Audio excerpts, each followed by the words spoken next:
আগের দিন বলেছি যে ডিএনএ কেমন দেখতে হয়, ডিএনএ এর গঠন কেমন হয়। তো ডিএনএ এর গঠন আগের দিন যেমন বলেছি আরেকবার রিপিট করে দিই। সেটা হচ্ছে ডিএনএ দেখতে দ্বিতন্ত্রী, তার মধ্যে দুটো তন্ত্রী পেঁচানো অবস্থায় থাকে, পলিনিউক্লিওটাইড বলি, এবং প্রত্যেকটা পলিনিউক্লিওটাইড তৈরি হয় অনেকগুলো নিউক্লিওটাইড একক নিয়ে। নিউক্লিওটাইড একক তৈরি হয় একটা ডিঅক্সিরাইবোজ শর্করা এবং ফসফেট, ডিঅক্সিরাইবোজ শর্করা এবং ফসফেট তার সঙ্গে, আর ডিঅক্সিরাইবোজ শর্করার সঙ্গে যুক্ত থাকে 1 নম্বর কার্বনের সঙ্গে একটা নাইট্রোজেন ঘটিত বেস, অ্যাডেনিন, গুয়ানিন, সাইটোসিন বা থাইমিন। তো সেই অনুযায়ী বিভিন্ন রকম ধরনের নিউক্লিওটাইড হতে পারে।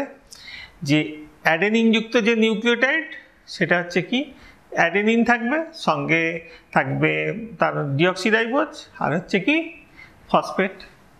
তো এইরকম ধরনের নিউক্লিওটাইডকে আমরা বলবো ডিএএমপি, অ্যাডিনোসিন মনোফসফেট। একই রকমভাবে যদি আমরা দুটো থাকে তাহলে বলবো গুয়ানোসিন মনোফসফেট। যদি গুয়ানিন থাকে তেমনি বলবো সাইটিডিন মনোফসফেট, থাইমিডিন মনোফসফেট।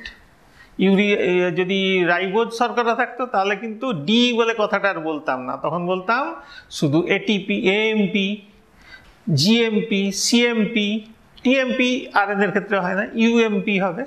তো এমপি সেক্ষেত্রে বলা হতো রাইবোজ শর্করা থাকে বলে, তাই সেখানে কোনো ডি কথাটা বসানো হবে না। যেহেতু এটা ডিঅক্সি রাইবোজ তাহলে এর নাম হবে ডিএএমপি, অ্যাডিনোসিন মনোফসফেট। একটা নিউক্লিওটাইডের নাম হবে ডিএএমপি, ডিজিএমপি, ডিসিএমপি।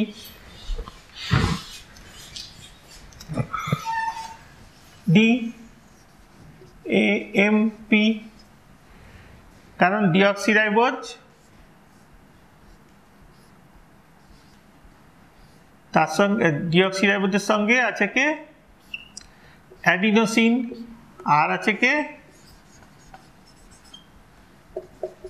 একটা পি,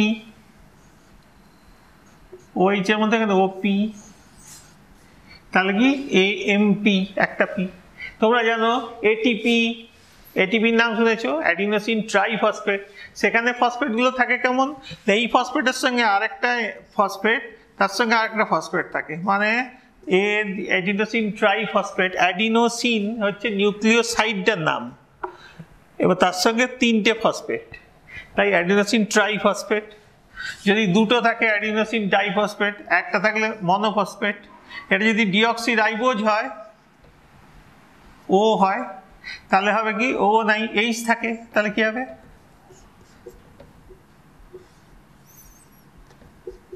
যদি এইচ থাকে তাহলে এটা ডিঅক্সিরাইবোজ। ডিঅক্সিরাইবোজ হলে আমি লিখবো ডিএএমপি। আর যদি রাইবোজ হতো তাহলে ওইচ থাকতো, তাহলে সেক্ষেত্রে আমরা এই ডি কথাটা বাদ দিয়ে দিতাম, শুধু বলতাম শুধু এএমপি।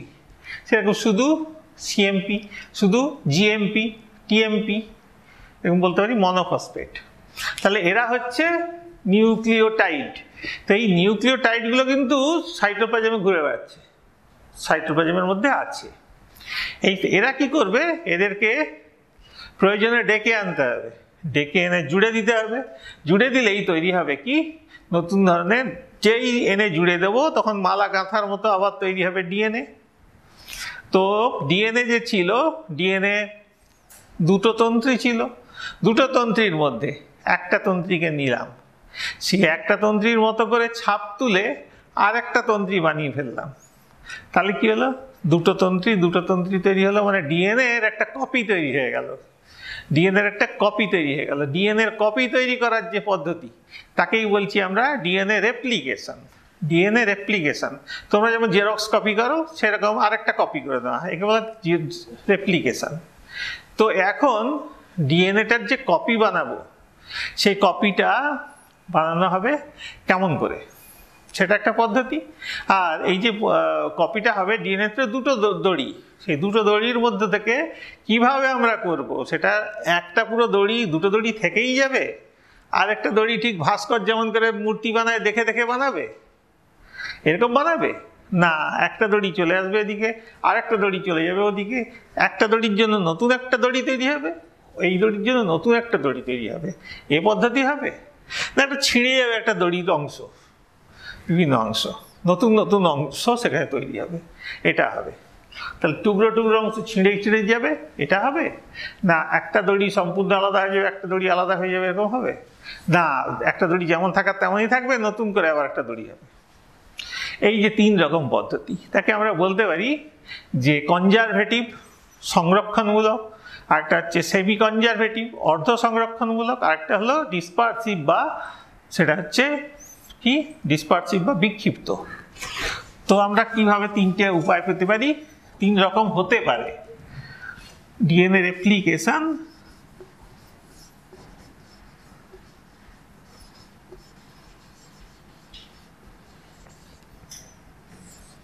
এই রেপ্লিকেশনটা করকম হতে পারে, কিন্তু হয় না। সেটা কি? সংরক্ষণমূলক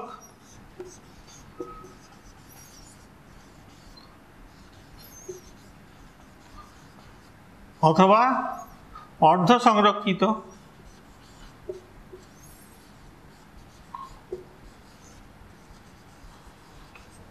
আর হতে পারে কি বিক্ষিপ্ত।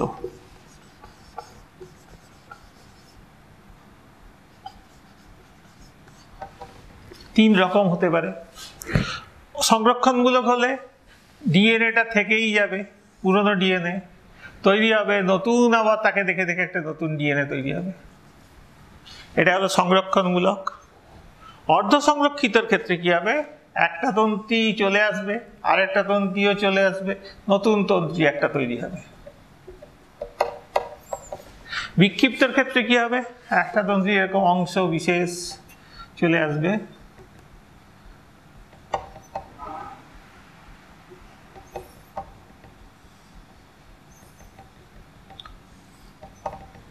এইভাবে তৈরি হবে বিক্ষিপ্ত পদ্ধতি। তাহলে কোন পদ্ধতিটা ঠিক?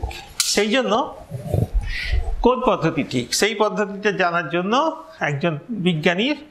দুজন বিজ্ঞানী ঠিক করলেন যে তারা একটা থিওরি, একটা পরীক্ষা করলেন। সেই পরীক্ষাটার নাম হলো কি? দুজন বিজ্ঞানীর নাম মেসেলসন এবং স্টাল, ম্যাথু মেসেলসন।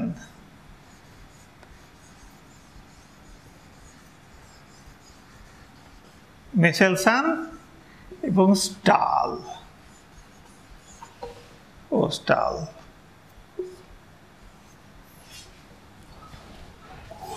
মেসেলসন এবং স্টাল দুজন বিজ্ঞানী, তারা কি করলেন? একটা পরীক্ষা করা শুরু করলেন। সেই পরীক্ষাটাতে তারা পরীক্ষা করলেন, করে তারা প্রমাণ করলেন যে ডিএনএটা কি পদ্ধতিতে রেপ্লিকেশন হয়। তো কি পদ্ধতিতে হয় বলবো না, করার পরে দেখা যাবে।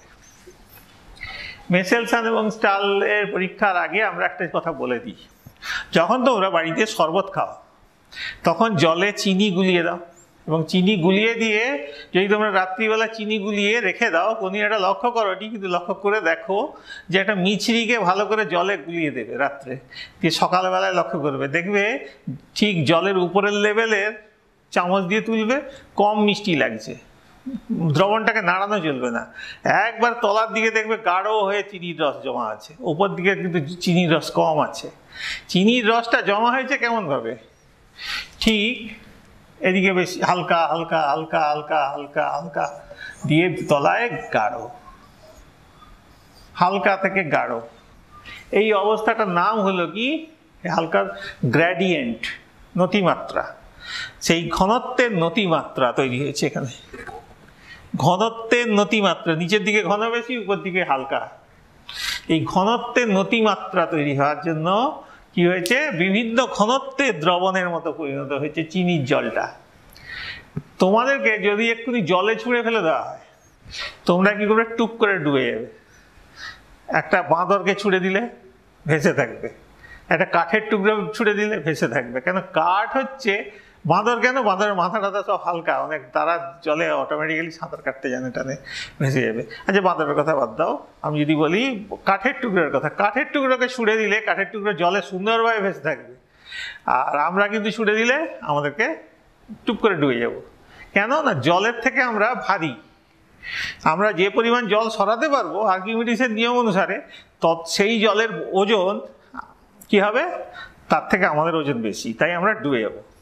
তাই আমরা কাঠের থেকে ভারী, ঠিক তেমন যদি একটা খুব ঘন দ্রবণ হতো যেটা আমাদেরকে ভাসিয়ে রাখতে পারে, যেমন পারদের দ্রবণ বা কোনো একটা যদি কোনো তরল কোনো ধাতু এমন হতো যেখানে আমরা ভেসে থাকতে পারবো, তেমন হতে পারতো। তাহলে যদি অনেকগুলো দ্রবণ রাখতাম যেটাতে আমরা ভাসবো, আমাদের থেকে হালকা জীব ভাসবে, তার থেকে হালকা জীব ভাসবে, তার থেকে হালকা জীব ভাসবে, অনেক রকম জীব আছে তারা ভাসতে পারবে, এমন যদি আমরা অনেক দ্রবণের মিশ্রণের মধ্যে আমরা ফেলে দিতে পারতাম, তাহলে দেখা যাবে যে যার ঘনত্বের উপরে গিয়ে ভেসে আছে। তো এই ঘটনাটা হবে কি, এমন একটা দ্রবণ দিলাম যার বিভিন্ন ঘনত্বে ভাসতে পারে, যে সবচেয়ে ভারী জায়গায় ভাসে সে এখানে ভাসবে, তারপরে একজন এখানে ভাসবে, তারপরে একজন এখানে ভাসবে, তারপরে একজন এখানে ভাসবে। থার্মোকলকে তুমি যদি একটুখানি এর উপরে দিয়ে দাও, জলের উপর, সে ভাসবে। আবার কেরোসিনের উপরে দাও, সেও ভাসবে। কিন্তু তুমি যদি একটুখানি সরষের তেলের উপর দাও, ভাসবে। কিন্তু একটা কাঠকে দাও, সরষের তেলের উপর ডুবে যাবে। তাহলে কি হচ্ছে না, কাঠ কিন্তু জলে আবার ভাসবে। তাহলে জল আর তেলের মিশ্রণে দিলে থার্মোকল উপরে ভাসবে, কাঠ তলায় ভাসবে। তো এই পদ্ধতিটার নাম হলো কি বয়ান্ট ডেন্সিটি, বয়ান্ট ডেন্সিটি বা প্লবতার ঘনত্ব। তো একই রকমভাবে একটা পদার্থ আছে যার নাম হলো সিজিয়াম ক্লোরাইড,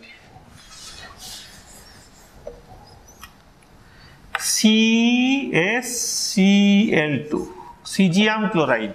এই সিজিয়াম ক্লোরাইড দ্রবণটাও ঠিক অটোমেটিক্যালি এরকম ধরনের, যাতে ডিএনএর ঘনত্ব অনুসারে সে কিন্তু নির্দিষ্ট ডিএনএকে ভাসিয়ে রাখতে পারে। এবার ডিএনএর ঘনত্ব আমরা সামান্য বদলে দিতে পারি। কি করে বদলাবো? আমাদের পদার্থের ওজন নির্ভর করে কিসের উপরে? প্রোটনের উপরে আর নিউট্রনের উপরে। কারণ ইলেকট্রন এতই ছোট যে তার সাইজে এত ওজন টোজনের উপর খুব একটা অণুর ঘনত্ব নির্ভর করে না, অণুর ওজন নির্ভর করে না। তাহলে আমি যদি একটা পদার্থের কেবলমাত্র নিউট্রন একটা বাড়িয়ে দিই, নিউট্রন তো নিউট্রাল চার্জড, তা সে পদার্থটা কী হবে, একটা আইসোটোপ পাবো, কিন্তু পদার্থটার ওজন একটু বেড়ে যাবে, প্রোটনের প্রায় সমান একটা ওজন বেড়ে যাবে। তো আমি নাইট্রোজেন নিলাম, নাইট্রোজেনের দুটো আইসোটোপ নিলাম, যে আইসোটোপের নাম হলো N14 আর N15, নাইট্রোজেন 14, নাইট্রোজেন 15। নাইট্রোজেন 7 নম্বর পজিশনে আছে। এই 7 নম্বর পজিশনে যে নাইট্রোজেন আছে, নাইট্রোজেনের প্রোটন আছে কোথা? 14টা। নাইট্রোজেনের প্রোটন আছে 7টা, আমি একটা বাড়িয়ে দিলাম। তো একটা নিউট্রন বাড়িয়ে দিলাম, তাহলে কি হলো? দেখা যাবে যে নাইট্রোজেনের ওজন হয়ে গেল 15, আর একটা নাইট্রোজেন আছে 14। দুটো আইসোটোপ আমরা পাই প্রকৃতিতে। আমরা ডিএনএর মধ্যে দেখছো নাইট্রোজেন বেস বলে একটা জিনিসের কথা বলেছিলাম এতক্ষণ আগে। তো সেই নাইট্রোজেন বেসের নাইট্রোজেনটাই যদি আমি এরকম তেজস্ক্রিয় করে দিই, তাহলে কি হবে? সেই নাইট্রোজেনটা ভারী হয়ে যাবে, আবার একটা নাইট্রোজেন থাকবে যে হালকা হয়ে যাবে। তা আমরা একটা ব্যাকটেরিয়া নিলাম, ব্যাকটেরিয়াকে বলা হয় টেস্ট অ্যানিমেল, টেস্ট অর্গানিজম। কেন না, একে দিয়ে আমরা কিন্তু আদর্শ এমন একটা জিনিস যার উপর ভিত্তি করে আমরা কিন্তু পরীক্ষা নিরীক্ষা করতে পারি। যেমন তোমরা ইস্টের উপর পরীক্ষা নিরীক্ষা করা হয়েছে দেখতে পারো, এসেরিকিয়া কোলাই ব্যাকটেরিয়ার উপর দেখতে পারো। তেমনি এদেরকে বলা হয় কি ল্যাবরেটরি অর্গানিজম বা টেস্ট অর্গানিজম। এই টেস্ট অর্গানিজম হচ্ছে এসেরিকিয়া কোলাই, এই ব্যাকটেরিয়াটাকে নেওয়া হলো এবং এই ব্যাকটেরিয়াটাকে কি করা হলো, N14 এই দ্রবণে বেশ কিছুদিন রাখা হলো। তা দেখা গেল তার মধ্যে যে ডিএনএটা আছে, সে ডিএনএটা যখন নিজে নিজে তৈরি হয়েছে, বারবার তৈরি হয়েছে, ওই N14 দ্রবণ থেকে নিউক্লিওটাইডগুলোকে নিয়েছে, নাইট্রোজেনটাকে নিয়ে ও নিউক্লিওটাইড বানিয়েছে। সেই নিউক্লিওটাইডগুলোতে N14 নাইট্রোজেন আছে। তাই তার মধ্যে যে ডিএনএ পাচ্ছি, সেই ডিএনএর যে ওজন হবে সেটা N14 নাইট্রোজেন দিয়ে তৈরি হওয়া ডিএনএর ওজন। আবার আমি একই রকমভাবে কেউ যদি সেই ব্যাকটেরিয়াটাকে N15 বলে একটা দ্রবণের মধ্যে বারবার ধরে অনেক দিন ধরে রাখে, তো দেখা যাবে তার মধ্যে ডিএনএগুলো সবগুলো তৈরি হয়েছে N15 নাইট্রোজেন দিয়ে তৈরি। এরকম দুটো জায়গা থেকে আমি ডিএনএকে কালেকশন করলাম, কালেকশন করে একটা টেস্ট টিউবের মধ্যে রাখা হলো। এই টেস্ট টিউবে সিজিয়াম ক্লোরাইড দেওয়া আছে, সিজিয়াম ক্লোরাইড দেওয়া আছে, অতএব এখানে ডেনসিটি গ্রেডিয়েন্ট আছে অবশ্যই। এখানে দেখা যাবে যে নাইট্রোজেন যেটাতে 14 তাকে দেওয়া হয়েছে, নাইট্রোজেন 15কে দেওয়া হয়েছে, দিয়েকে প্রচণ্ড জোরে সেন্ট্রিফিউজ করা হলো। সেন্ট্রিফিউজ একটা যন্ত্র, সেন্ট্রিফিউজ যন্ত্র হচ্ছে তাতে একটা চাকা আছে, সেই চাকাটা প্রচণ্ড জোরে ঘোরে। তোমাদের মাখন তোলা যে যন্ত্র, সেই যন্ত্রের মতোই এর প্রিন্সিপাল। সেন্ট্রিফিউগেশন, সেন্ট্রিফিউগাল ফোর্স তৈরি করে, যার ফলে কি হয়, এই সমস্ত পদার্থ যা আছে সেগুলোকে আলাদা করে দেওয়া হয়। এই সেন্ট্রিফিউগেশন অনেক রকমের হয়, তার মধ্যে এই সেন্ট্রিফিউগেশনটার নাম হলো বয়ান্ট ডেন্সিটি সেন্ট্রিফিউগেশন। আর তেমন ডিফারেন্সিয়াল সেন্ট্রিফিউগেশন হয়, যার দ্বারা তোমরা এই কোষের মধ্যে বিভিন্ন অঙ্গাণুকে আলাদা করতে পারো, বিভিন্ন স্পিডে ঘুরিয়ে ঘুরিয়ে তাকে আলাদা করা হয়। এখানে তেমনি ঘোরানো হলো, ঘোরানোর পরে দেখা গেল এইখানে N15 দিয়ে তৈরি হওয়া পদার্থ ডিএনএটা জমা হয়েছে। এখানে আছে N15 জমা হয়েছে, এখানে N14 জমা হয়েছে। এইবারে এখান থেকে ডিএনএ নেওয়া হলো, এখান থেকে এই দ্রবণটার মধ্যে কি করা হলো, N15টাকে নেওয়া হলো। N15টাকে নিয়ে আমরা N14 নিউক্লিওটাইড আছে এমন একটা জায়গার মধ্যে পেট্রি ডিশে ওই ব্যাকটেরিয়াগুলোকে নেওয়া হলো, দিয়ে তাকে রেপ্লিকেশন করানো হলো, কৃত্রিমভাবে রেপ্লিকেশন করানো হলো, করতে দেওয়া হলো, কালচার করতে দেওয়া হলো। কিছুদিন পরে তাকে আবার কালেকশন করা হলো, তার থেকে নাইট্রোজেন, তার থেকে আবার কালেকশন করে আবার তাকে সিজিএম ক্লোরাইডের দ্রবণে দেওয়া হলো, দিয়ে আবার ঘোরানো হলো, দেখা যাক ব্যান্ডটা কোথায় তৈরি হয়। ছিল N15, তার নিউক্লিওটাইডগুলো হচ্ছে N14, কোথায় ব্যান্ড তৈরি হবে দেখা যাচ্ছে মিডলে তৈরি হবে।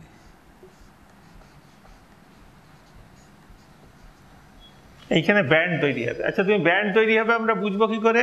ওর পেছনে একটা ফটোগ্রাফিক প্লেটস রাখবো, এবং তার উপরে যদি রাখা হয় তাহলে ওখানে গিয়ে কী করবে, ও একটা দাগ সৃষ্টি করবে। তাই N14-15-এ একটা দাগ সৃষ্টি হবে। এখানে আমরা বুঝতে পারবো যে এইখানেই হচ্ছে অবস্থান, এখানেই হচ্ছে N14-15 এরকম একটা অবস্থান, মিডল অবস্থানে তৈরি হয়েছে।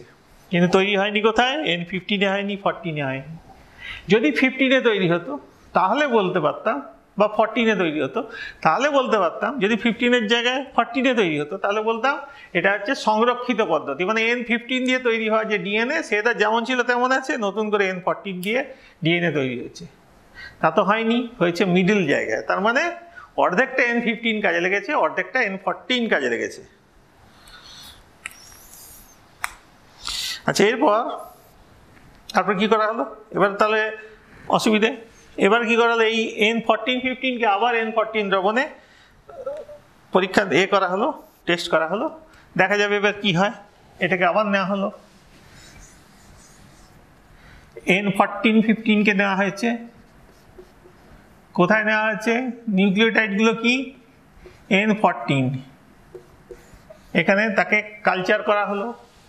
কালচার করতে দেখা গেল যে টেস্ট টিউবে, এটা first test tube, second test tube, third test tube. Third test টিউবে আমরা লক্ষ্য করলাম যে N14-15 একটা ব্যান্ড আছে, আর তৈরি হয়েছে N14-এ একটা ব্যান্ড তৈরি হয়েছে, N15-এ কোনো ব্যান্ডই তৈরি হয়নি। যদি N14-15-এই শুধু ব্যান্ড তৈরি হতো, 14-এ না তৈরি হতো, তাহলে কি বোঝা যেত, এটা বিক্ষিপ্ত পদ্ধতি। কেন না, অর্ধেক এর আছে, অর্ধেক ওর আছে, অর্ধেক N15-এর আছে, অর্ধেক N14-এর আছে, অতএব ওর ওজনটা মিডিলেই থাকা উচিত। অতএব আমরা নিশ্চিত হলাম যে এই অবস্থাটা হচ্ছে, মানে হলো বিক্ষিপ্ত নয়, এটা হলো অর্ধ সংরক্ষিত। অর্ধেক N15 এসছে আর অর্ধেক N14 এসছে, তাই আমরা অর্ধেক অর্ধেক পেয়েছি। আবার এখান থেকে যখন আমরা আবার N14-এর মধ্যে যাচ্ছি, তখন 15 এখানে চলে এলো, তার জন্য একটা 14 এলো, 14 একটা চলে এলো, তার জন্য একটা 14 এলো। তাই এই 14-14টা এখানে পেয়েছি, এই 14-15টা এখানে পেয়েছি। তাহলে এটা হলো অর্ধ সংরক্ষিত পদ্ধতি। তাহলে ডিএনএ রেপ্লিকেশন হলো অর্ধ সংরক্ষিত পদ্ধতি। সাধারণত যে পরীক্ষা নিরীক্ষাগুলো করা হয়েছে, সেই পরীক্ষা নিরীক্ষাগুলো করা হয়েছে মেনলি এই এসেরিকিয়া কোলাইয়ের উপরে, প্রোক্যারিওটিক কোষের উপরে। তারপর করা হয়েছে ইউক্যারিওটিক কোষের মধ্যে। ইউক্যারিওটিক কোষের মধ্যে কে আছে, ইস্ট আছে। ইস্ট প্রোক্যারিওটিক নয়, ইউক্যারিওটিক। তাহলে ইস্টের মধ্যে করা হয়েছে, অন্যান্য তারপর জীবের মধ্যে করা হয়েছে। আগে কিন্তু করা হয়েছিল কিসে না, এসেরিকিয়া কোলাই, ই কোলাই বলে আমরা যাকে ডাকি, তার ভালো নাম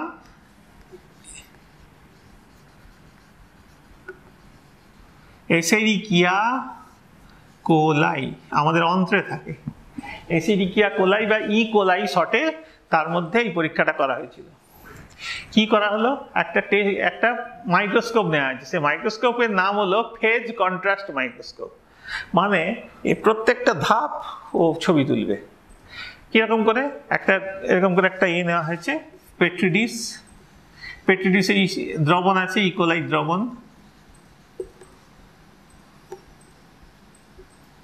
ইকোলাই দ্রবণ নেওয়া হয়েছে। এই ইকোলাই দ্রবণের তলায় একটা ফটোগ্রাফিক প্লেটের ব্যবস্থা করা হয়েছে। ফেজ কন্ট্রাস্ট মাইক্রোস্কোপ দিয়ে উপর থেকে দেখা হচ্ছে। দেখা গেল কি, তার যে চক্রাকার ডিএনএ প্রথম এরকম ছিল, তারপর সেখান থেকে হলো কিরকম, এরকম। তার কিছুদিন পরে দেখা গেল, পরপর চক্রাকার ডিএনএটা আলাদা হয়ে গেল। তাহলে এই পদ্ধতিটার নাম হলো কি, রোলিং সার্কেল মডেল। এটা বিজ্ঞানী কায়রন, CAIRN প্রমাণ করলেন।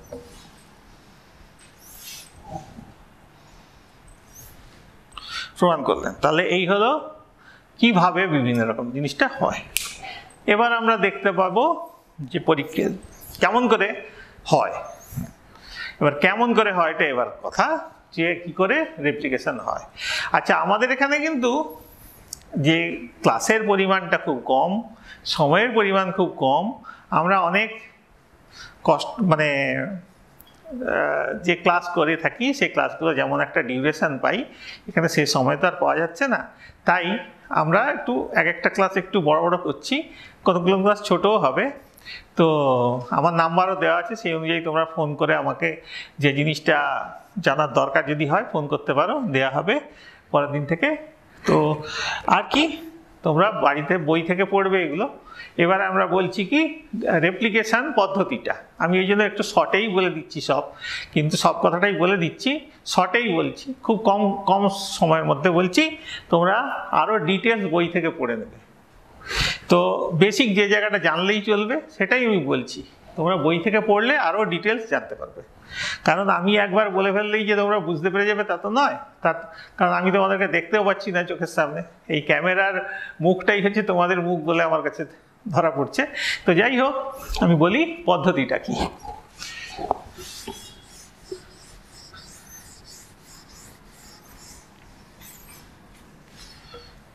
চক্রাকার ডিএনএ হচ্ছে কার, ব্যাকটেরিয়াদের হয়। তো এই জেনোফোর বলা হয় তাকে। সেই জেনোফোরের একটা পয়েন্ট, সেই পয়েন্টটা হচ্ছে এই ধরো এই ডিএনএটা ডাবল হেলিক্স,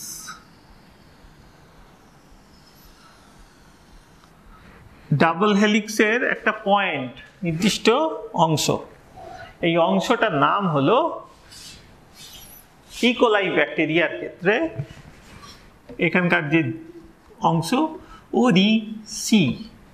আচ্ছা, আমি যে ওরিটা লিখেছি ছোট হাতের, কেন না, কোনো জিনের নাম লিখতে গেলে ছোট হাতের লিখতে হয় এইভাবে।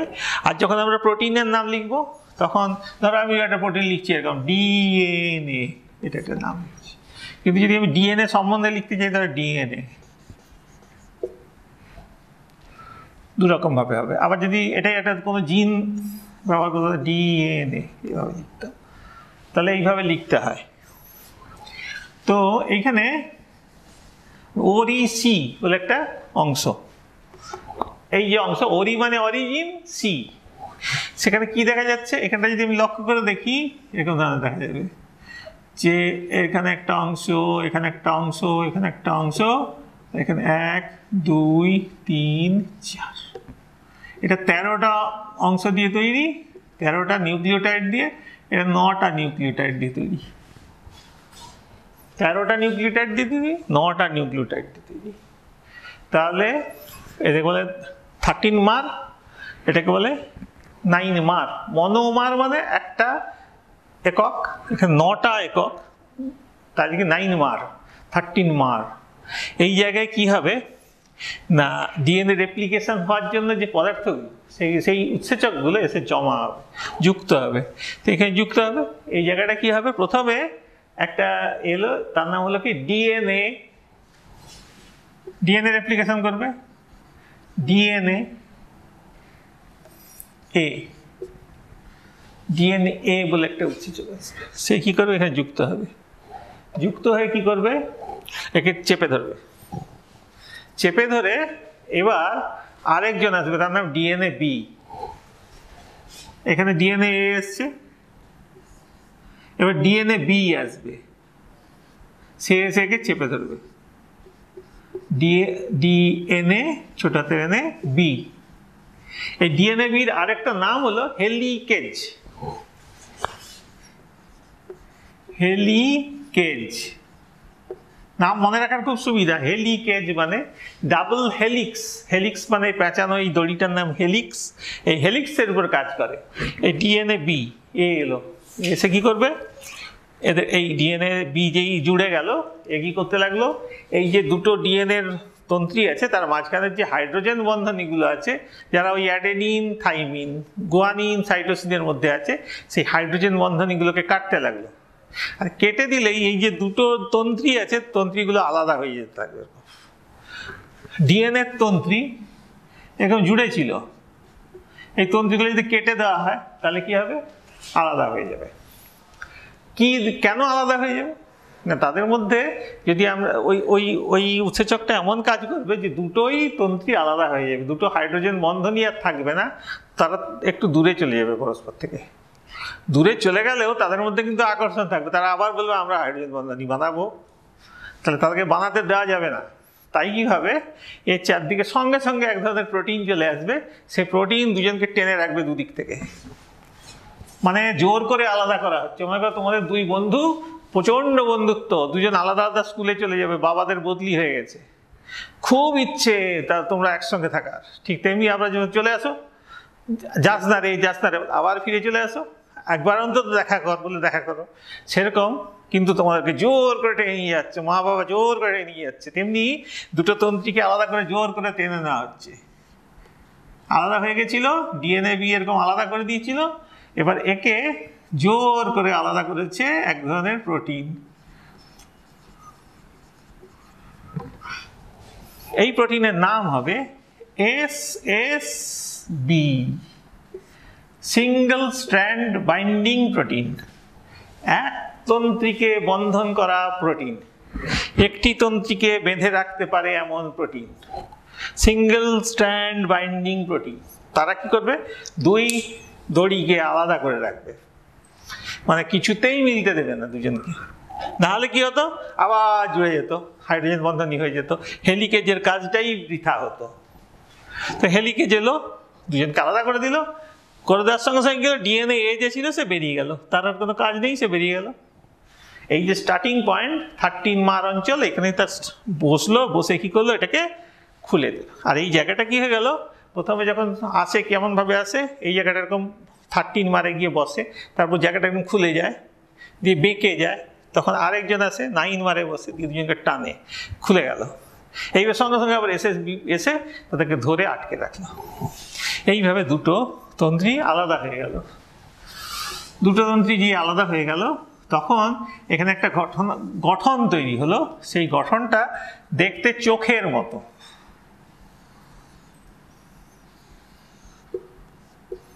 একে বলা হয় রেপ্লিকেশন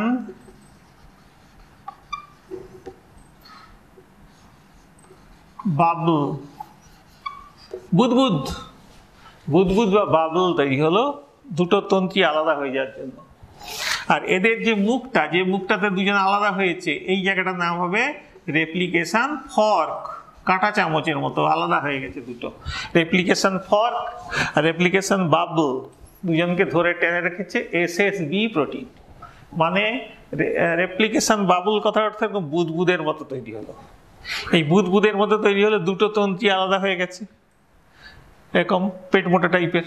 আর এখানে দেখা যাচ্ছে কি, তলার অংশটা দুটো তন্ত্রী আলাদা আছে, দেখতে কাঁটা চামচের মতো, তাই এর নাম রেপ্লিকেশন ফর্ক। রেপ্লিকেশন বাবল আর রেপ্লিকেশন ফর্ক, কাঁটা চামচ। এইবার আমি এইটুকু অংশ নিয়েই কথা বলি। এবারে ডিএনএ যখন আমি পড়িয়েছিলাম তখন একটা ছড়ার মতো বলেছিলাম, দুটি পলি পেঁচানো 35 আর 53 বলেছিলাম, দুটি পলি পেঁচানো 35 আর 53, 35 মানে 35 আর 53 হচ্ছে 53। তা দুটো দড়ি, একটা 53 আর একটা 35, এটা তোমাদের মনে রাখা উচিত যে ডিঅক্সিরাইবোজগুলোর মুখগুলো ওগুলো সব আছে একটা দিকে উপরের দিকে, 5 নম্বর কার্বনের দিকে মুখ, মানে এই দিকে মুখ ওগুলো আছে, আর এদিকে যে তন্ত্রীটা তাতে ওগুলোর মুখ আছে ওদিকে।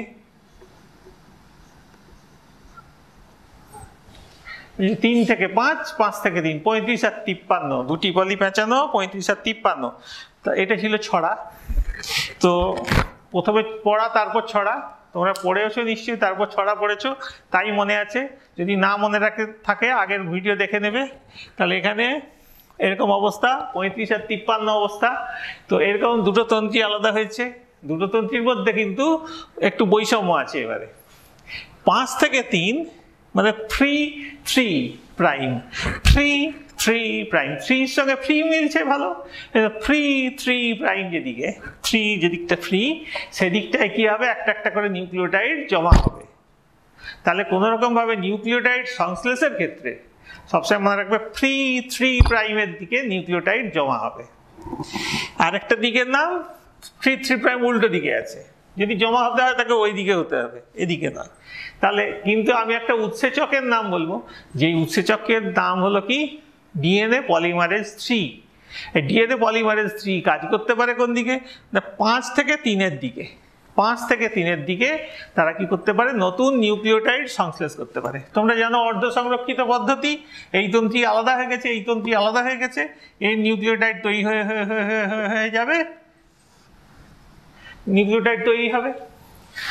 তাহলে এই নিউক্লিওটাইড পর কন্টিনিউয়াস তৈরি হয়ে চলবে 5 থেকে 3-এর দিকে। ডিএনএ পলিমারেজ 3 বলে উৎসেচক, ডিএনএ পল 3 পলিমারেজ 3 উৎসেচক এভাবে এদিকে কাজ করবে 5 থেকে 3-এর দিকে। এবং সে কি করবে, নতুন নতুন নিউক্লিওটাইডগুলোকে সাইটোপ্লাজম থেকে নিয়ে আসবে, জুড়ে জুড়ে জুড়ে জুড়ে তৈরি করে দেবে। যেমন করে কেউ বানায় ফুলের মালা গাঁথার মতো, এরকম মালা গেঁথে চলবে এই দিকে। এ কি পড়ে থাকবে, এ কি বিমাতার সন্তান বৈমাত্রেয় হয় তা নয়, এ হচ্ছে একেও ব্যবহার করা হবে, ব্যবস্থা করা হবে এর, কিন্তু এটা অন্যরকম পদ্ধতিতে। কিন্তু এ তো একদম রাজপুত্র, এ চলছে একদম সোজাভাবে 5 থেকে 3-এর দিকে, কোনো অসুবিধা নেই। তো ডিএনএ পলিমারেজ 3 যখন কাজ করবে, তার কাজ করার আগে কি করা হবে, একটা প্রাইমার দিতে হবে। তোমরা দেওয়ালে যখন রং করা হয়, রঙের খরচ বাঁচানোর জন্য একটা প্রাইমার কোটিং দেওয়া হয়, জানো, একটা রং আগে দিয়ে দেওয়া হয়, তারপরে রং দেওয়া হয়। তার ফলে কি হয়, রঙের খরচও বাঁচে আর রংটা ঠিকঠাক দেওয়াও যায়।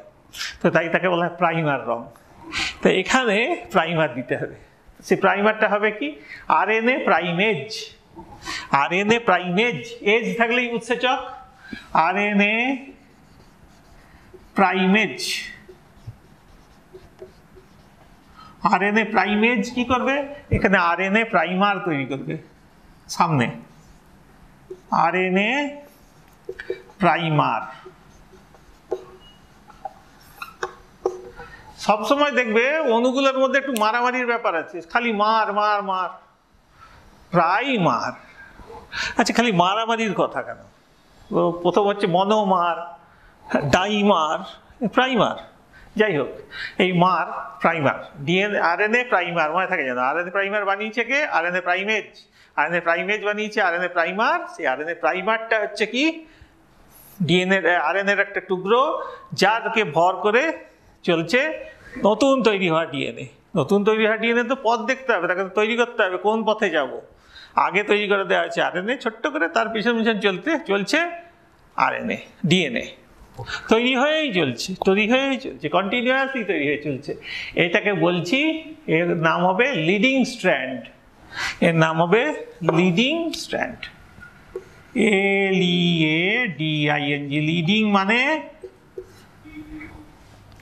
লিডিং স্ট্র্যান্ডের কোনো ঝামেলা নেই, এ কন্টিনিউয়াস অবিচ্ছিন্নভাবে হয়ে চলেছে, এর কোনো ঝামেলা নেই। প্রথম আরএনএ প্রাইমার আরএনএ প্রাইমেজ বানাবে, আরএনএ প্রাইমেজ আরএনএ প্রাইমার বানাবে, তার পিছু পিছু পিছু পিছু একটা একটা নিউক্লিওটাইড জমা হতে থাকবে, দিয়ে 5 থেকে 3 মুখী চলতে থাকবে। তাহলে এই হলো লিডিং স্ট্র্যান্ড। অন্য দিকটার নাম ল্যাগিং স্ট্র্যান্ড। উৎসেচক তো এদিকে কাজ করতে পারে, ওদিকে তো করতে পারে না। তাহলে কি করতে হবে? উৎসেচক বর্তমানকালে একটা থিওরি অনুসারে, তার নাম হচ্ছে ট্রম্বোন মডেল।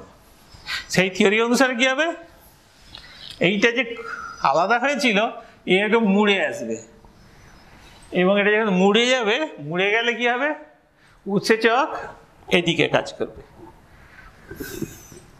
উৎসেচক একটা উৎসেচকের অণু নয়, কিন্তু দুটো উৎসেচকের অণু একসঙ্গে জুড়ে আছে।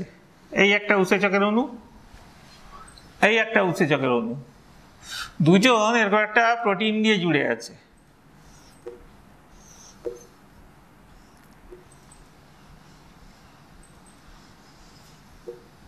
এর নাম হচ্ছে টাও।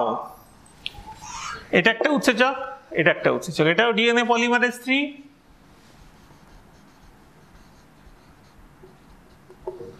ডিএনএ পলিমারেজ 3, দুজনই দুটো অণু টাও বলে একটা প্রোটিন দিয়ে জুড়ে আছে। আর এই যে নিচের অংশটা, এর নাম হলো ক্ল্যাম্প লোডার। পরের মানে বলছি ক্ল্যাম্প লোডার। যাই হোক, এই হচ্ছে বর্তমানকালে আরএনএ ডিএনএ পলিমারেজের গঠন। এই ডিএনএ পলিমারেজ দুদিকেই কিন্তু একসঙ্গে কাজ চালিয়ে যেতে পারে। একদিকের কাজ হচ্ছে কি, লিডিং স্ট্র্যান্ডের মতো কাজ, অতএব সেখানে কন্টিনিউয়াস 5 থেকে 3-এর দিকে কাজ হবে, কোনো অসুবিধা নেই। আরেক দিকটা হবে কেমন করে, আরেক দিকটা হবে কেমন করে, আরেক দিকটা এরকম করে মুড়ে আসবে। মুড়ে এলে মুখটা হয়ে গেছে তো কোন দিকে, এদিকে 3 হয়ে গেছে, ওদিকে 5 হয়ে গেছে, তাহলে 5 থেকে 3-এর দিকে হচ্ছে। কিন্তু মুখটা আছে কোন দিকে, ওদিকে আছে 5, এদিকে আছে 3, উল্টো দিকে মুখ করে আছে। কিন্তু যেহেতু মুড়ে গেছে তাই মুখটা এইদিকে কাজ হবে। তো কাজ কেমন করে হবে, ওদিকে যেমন স্পিডে কাজ চলছিল, হু করে কাজ চলছিল, তেমন নয়। এখানে হবে ছোট্ট ছোট্ট টুকরো টুকরো ডিএনএ তৈরি হবে। একটু ডিএনএ নতুন তৈরি হলো, একটা প্রাইমেজ তৈরি করেছে, আবার একটু এরকম দড়ি আর একটু সামনের দিকে এলো, আবার একটা এরকম তৈরি হলো, দড়িটা একটু এগিয়ে গেল, আবার একটা এরকম প্রাইমার তৈরি হলো, আর একটা এরকম ডিএনএ টুকরো তৈরি হলো, ছোট্ট ছোট্ট ডিএনএ টুকরো তৈরি হলো। ল্যাগিং, এর নাম হলো ল্যাগিং স্ট্র্যান্ড। এই ল্যাগিং স্ট্র্যান্ডে এর নাম হলো ল্যাগিং মানে পিছিয়ে পিছিয়ে চলছে। ল্যাগিং স্ট্র্যান্ডে কি হলো, ছোট্ট ছোট্ট ডিএনএ টুকরো হতে লাগলো, বাঁকছে ছোট ডিএনএ টুকরো, বাঁকছে ছোট ডিএনএ টুকরো, আবার ছোট ডিএনএ টুকরো। ওর মতো কন্টিনিউয়াস লম্বা ডিএনএ টুকরো নয়, ছোট্ট ছোট্ট ডিএনএ টুকরো হচ্ছে। এগুলোকে বলছি বিজ্ঞানিক নাম অনুসারে ওকাজাকি খণ্ডক। ওকাজাকি জাপানি নাম, OKZAKI, ওকাজাকি খণ্ডক। এই ওকাজাকি খণ্ডক ডিএনএ টুকরো, এই ডিএনএ টুকরোগুলো তৈরি হয়ে যাবে উল্টো দিক করে করে। এরপরে মাঝে মাঝে ফাঁকা ফাঁকা জায়গা আছে, সেখানটাতে কি হবে, আরএনএ প্রাইমার বসে আছে। তো আরএনএ প্রাইমারগুলোকে সরিয়ে দিয়ে ওখানে ডিএনএ পলিমারেজ 1 বলে একটা উৎসেচক চলে আসবে এই ল্যাগিং স্ট্র্যান্ডের জন্য। ডিএনএ পল 1, তাহলে ডিএনএ পল 3 কাজ করেছে কি, ওকাজাকি খণ্ডক বানিয়েছে। আর ডিএনএ পল 1 সেও ছোট ছোট ডিএনএ টুকরো ওই মাঝখানে ফাঁকে ফাঁকে তৈরি করে দেবে। নতুন পুরনো তৈরি হওয়ার ডিএনএ, নতুন তৈরি হওয়া ডিএনএ, এগুলো ধরে নিলাম মাঝখানগুলো। তাহলে মাঝে ছোট্ট ছোট্ট গ্যাপ আছে, সেই গ্যাপগুলোকে জুড়ে দেওয়ার জন্য এক ধরনের উৎসেচক আছে, তার নাম হলো লাইগেজ। ফাইনালি এই মুখগুলোকে, যে মুখগুলো ফাঁকা ফাঁকা আছে জুড়ে দিল। ফলে এত কাঠখড় গুড়িয়ে ল্যাগিং তন্ত্রীর যে ডিএনএটা, নতুন তৈরি হওয়া ডিএনএটা তৈরি হলো। লিডিং তন্ত্রীর ডিএনএ তৈরি হতে কোনো ঝামেলা ছিল না, সোজা হয়ে গেছিল। আর ল্যাগিং তন্ত্রীর ডিএনএ তৈরি হলো কেমন করে, আমি এখানে একটা মডেল দেখাচ্ছি ডিএনএ রেপ্লিকেশনের, একে বলে পপ আপ কার। তোমাদেরকে আগে দেখিয়েছি অনেক পপ আপ কার। তো এই একটা পপ আপ কার, এখানে আমি প্রথমে বলি এই হলো ডিএনএ দেখো ডিএনএ পলিমারেজ,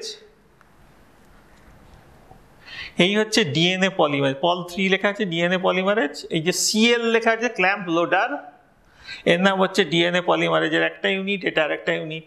এই দেখো লিডিং তন্ত্রী, লিডিং তন্ত্রী কোনটা 5 থেকে 3, লিডিং তন্ত্রী হয়ে চলেছে। এখানে রেপ্লিকেশন বাবল হয়েছে, দিয়ে 5 থেকে 3 হয়েছে। আর আরেকটা দিকে কিন্তু 3 থেকে 5, সেখানে কি হচ্ছে এই দেখো এর তলা থেকে এই কমলা অংশটা চলে যাচ্ছে কোথায়, সরে একটা ডিএনএ পলিমারেজ তলায়।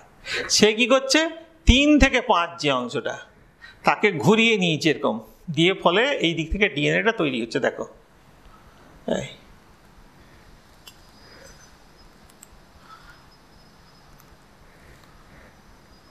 তৈরি হচ্ছে, ছোট্ট ছোট্ট ডিএনএ টুকরো তৈরি হয়েছে। এখানে পলিমারেজ 1 এসে এই মুখগুলো জুড়ে দিচ্ছে, লাইগেজ উৎসেচক এসে এই যে ফাঁকগুলোকে জুড়ে দেবে, জুড়ে দিয়ে করবে কি একটা কন্টিনিউয়াস ডিএনএ তন্ত্রী বানিয়ে দেবে। ফলে লিডিং তন্ত্রী বিখুস, ল্যাগিং তন্ত্রী বিখুস, দুজনেরই দুখানা ডিএনএ তৈরি হয়ে গেল। আবার দেখো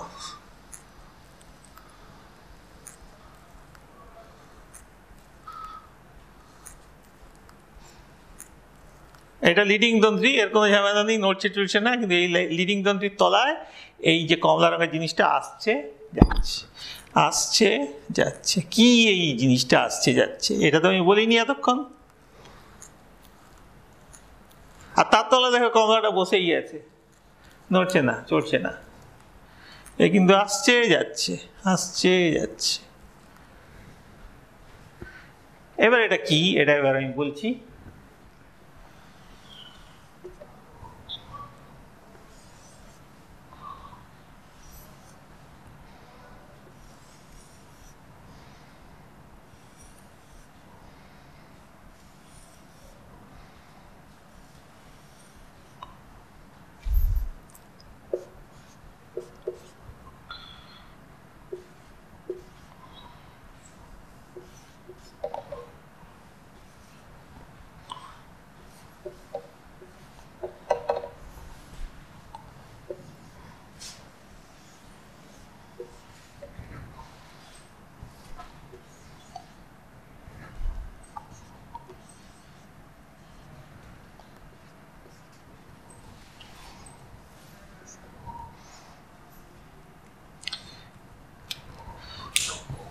এই যে বিদঘুটে গঠনটা দেখছো, এই বিদঘুটে গঠনটা হচ্ছে একটা প্রোটিনের, তার নাম ডিএনএ পলিমারেজ উৎসেচক। তাহলে উৎসেচকটা এত রকম প্রোটিনের একক নিয়ে তৈরি, আলফা, টাও, হ্যাঁ, গামা, সাই, কাই, ডেল্টা, এরকম অনেকগুলো একক নিয়ে তৈরি।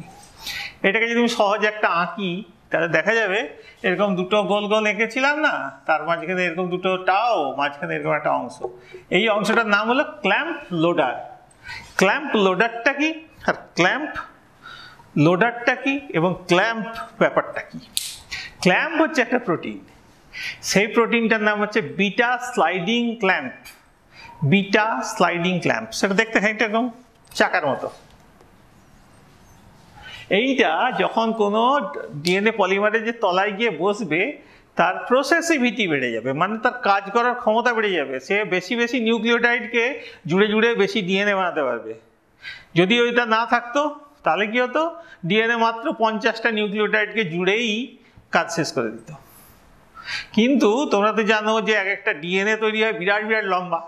তাহলে এত বড় বড় ডিএনএ যখন রেপ্লিকেশন হবে, মানে তার কপি তৈরি হবে, তখন কিভাবে হবে? তার প্রসেসিভিটি বাড়াতে হবে। এই প্রসেসিভিটি বাড়ানোর কাজটা করবে কি, এই ক্ল্যাম্প। ক্ল্যাম্প গিয়ে তলায় গিয়ে বসে যাবে, বসে গিয়ে কাজ করবে। এবং এই যে অংশটা, এই যে প্রোটিনগুলো, এদেরকে বলা হয় ক্ল্যাম্প লোডার। এরা হচ্ছে অত্যন্ত এক ধরনের নমনীয় টাইপের। ও গিয়ে কি করবে, ক্ল্যাম্পটাকে ওই তলায় গিয়ে বসিয়ে দেবে। ক্ল্যাম্পটা তলায় বসিয়ে দিলে স্পিড বেড়ে যাবে। এবার আমি যে মডেলটা দেখিয়েছিলাম তাতে দেখিয়েছিলাম ক্ল্যাম্পটা সরছে আসছে, সরছে যাচ্ছে, সরাচ্ছে কে? ওই ক্ল্যাম্প লোডার। এবং এই যে ক্ল্যাম্প লোডিং সিস্টেম, এই সিস্টেমটা দিয়ে ডিএনএ রেপ্লিকেশন ঘটে যাচ্ছে।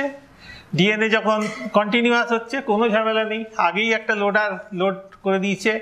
কিন্তু যখন কন্টিনিউয়াস নয়, ল্যাগিং তন্ত্রী, তখন তার ক্ষেত্রে এটা একদম ঘুরে পাকানো আছে।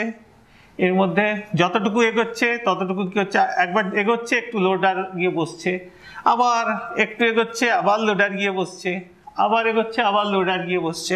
এইভাবে সবসময় চলছে এবং এই জিনিসটা ডিসকন্টিনিউয়াসলি চলছে। এটাকে বলা হয় ডিসকন্টিনিউয়াস তৈরি হওয়া। এই ডিসকন্টিনিউয়াসলি তৈরি হওয়াকে বলা হয় কি, এটা ল্যাগিং তন্ত্রীর ক্ষেত্রে ঘটে থাকে। তাহলে এইভাবে দুই রকম ধরনের ডিএনএ রেপ্লিকেশন ঘটে থাকে। ডিএনএ রেপ্লিকেশন তাহলে আমি শুরু থেকে আবার বলছি, ডিএনএ রেপ্লিকেশনের মধ্যে দুটো তন্ত্রী, একটা লিডিং তন্ত্রী, একটা ল্যাগিং তন্ত্রী।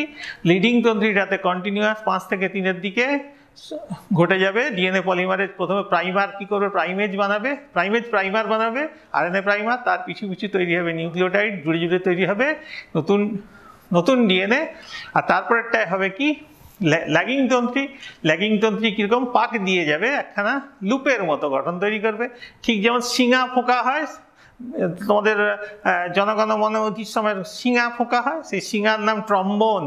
এই ট্রম্বোনের মডেল হচ্ছে এইটা, তাকে নাম হচ্ছে ট্রম্বোন মডেল। এই মডেল অনুসারে এইটা কী হবে, পাক খেয়ে যাবে। এই পাক দেওয়া অংশটা একটু একটু আসছে, তার সঙ্গে একটা লোডার এসে বসছে, আবার একটু পাক খেয়ে আসছে, আবার লোডার এসে বসছে। এই লোডার, যত লোডার বসবে ততই সে কী করবে, আস্তে আস্তে আস্তে আস্তে করে লোড করে করে করে করে ডিএনএটাকে আস্তে আস্তে করে ছোট্ট ছোট্ট ডিএনএ টুকরো তৈরি করবে। এই ডিএনএ টুকরো ছোট ছোট যে ডিএনএ টুকরো, তাকে বলা হবে ওকাজাকি খণ্ডক। এই ওকাজাকি খণ্ডকগুলোর মাঝে কি হবে না, ছোট ছোট ডিএনএ আবার তৈরি হবে কি দিয়ে, ডিএনএ পলিমারেজ 1 দিয়ে। এবং তার মাঝখানে যে গ্যাপটা থাকবে সেটা তৈরি করবে কে না, গ্যাপটা জুড়ে দেবে কে, লাইগেজ। তার ফলেই তৈরি হবে কি না, কন্টিনিউয়াস একখানা ল্যাগিং তন্ত্রী। তাহলে লিডিং তন্ত্রী এবং ল্যাগিং তন্ত্রী দুটোই পাওয়া যাবে এইভাবে। এই হলো ডিএনএ রেপ্লিকেশনের, প্রোক্যারিওটিক কোষে ডিএনএ রেপ্লিকেশনের পদ্ধতি। এই যে আমি এতক্ষণ বললাম চলছিল, তার পেছনে এই দড়িটা তো খুলে যাচ্ছিল, দড়িটা জুড়ছিল, তাহলে খুলে যখন যাচ্ছিল তার পেছনে আরও বেশি পাক খেয়ে যেতে পারে। এবং সেই পাকটাকে খোলার জন্য আরেকটা উৎসেচক পেছনে কাজ করে, তার নাম হলো টোপো আইসোমারেজ। এই টোপো আইসোমারেজ কি করে, তার পেছন দিকে যে পাক আছে তাকে খুলে দেয়, যদি পেঁচিয়ে যায়, বেশি পেঁচিয়ে যায় তাকে খুলে দেয়, টোপো আইসোমারেজ। এই দেখো হেলিকেজ, এই হলো প্রাইমেজ, আরএনএ প্রাইমার বানিয়েছে। তারপরে হচ্ছে ওকাজাকি খণ্ডক জুড়ে যাচ্ছে। এই দেখো ট্রম্বোন মডেল। তাহলে হলো ডিএনএ রেপ্লিকেশন। পরের দিন বাকি অংশ পড়া হবে।